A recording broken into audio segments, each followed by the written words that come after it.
Okay, in this next problem, we're asked to create or draw a horizontal reflection. So we're looking at this figure below. I'm highlighting that word horizontal because I noticed that this line, it's called our line of reflection, it is a vertical line. It's moving up and down. So don't be confused with this word horizontal.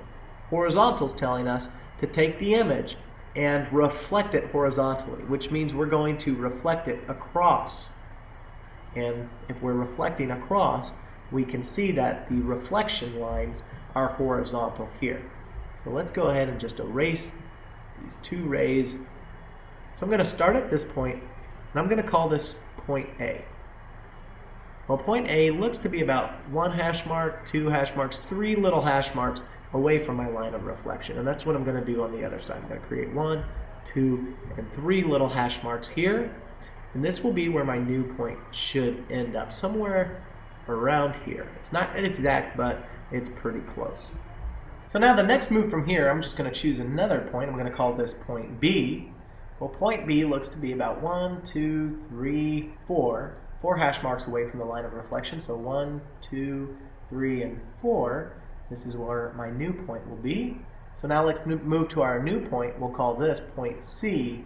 And rather than counting all the way through my original dash marks or hash marks, I'm just going to say that point C is about 1, 2, 3, 4, maybe 4 to 5 hash marks away from point B. And just so you can visualize that, let's get that new color. 1, 2, 3, 4. So let's start from this point, which was point B's new location, and we'll just count out 1, 2, 3, and 4. So I know that point C's new location is extended to this point. Okay, so let's move on to our new point. Now I'm going to start putting the letters or points outside. So that's point D. We'll say 1, 2, 3, 4, 5, 6, and probably about 7 until we get to point A. So now let's extend out beyond point A on A's new location here, about 7 little hash marks. 1, 2, 3, 4, 5, 6, and 7. So probably somewhere right around here. And I can see that this location, we'll call it E, is 1, 2, 3, 4, 5, 6, 7, 8, 9, 10, and maybe 11. So let's count out to the other side. So 1, 2, 3, 4, 5, 6, 7, 8, 9, 10, and about 11 here. And now let's move on to this next point. We'll call it point F. Well, I could do the hash marks 1, 2, 3, or there is another way of doing it from this point. I know that point F's location is in line with point D here. So all I really have to do is go to point D's new location, which is about here, and just drop down until I'm in line with point F. So I know that point F's new location should roughly be in this area. So let's move on to point G here. And I can see that point G is in line with point C. Well, here is point C's new location. So point G's new location should roughly be in this area here.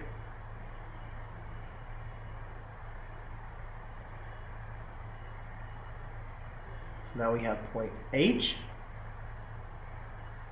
And H is in line with point B.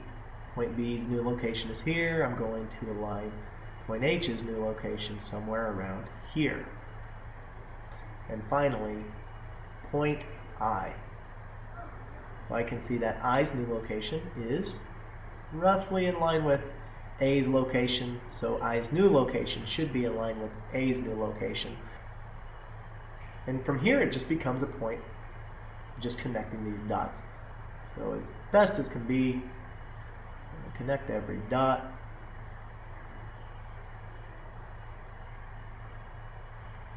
And we have a reflection that our shape has been reflected across the line of reflection, therefore it's a horizontal reflection.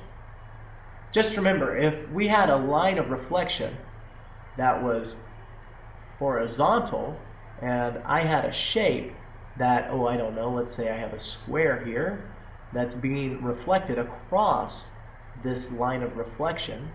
Well, it's being reflected downward, Therefore, when you have shapes that are reflected downward or upward, they are known as vertical reflections. The reflection lines that are created, well, they're up and down, they're vertical. So therefore, we know that this is a vertical reflection, and the transformation that we originally started with, this is a transformation that creates a horizontal reflection. Cool stuff. I'll see you guys in the next video.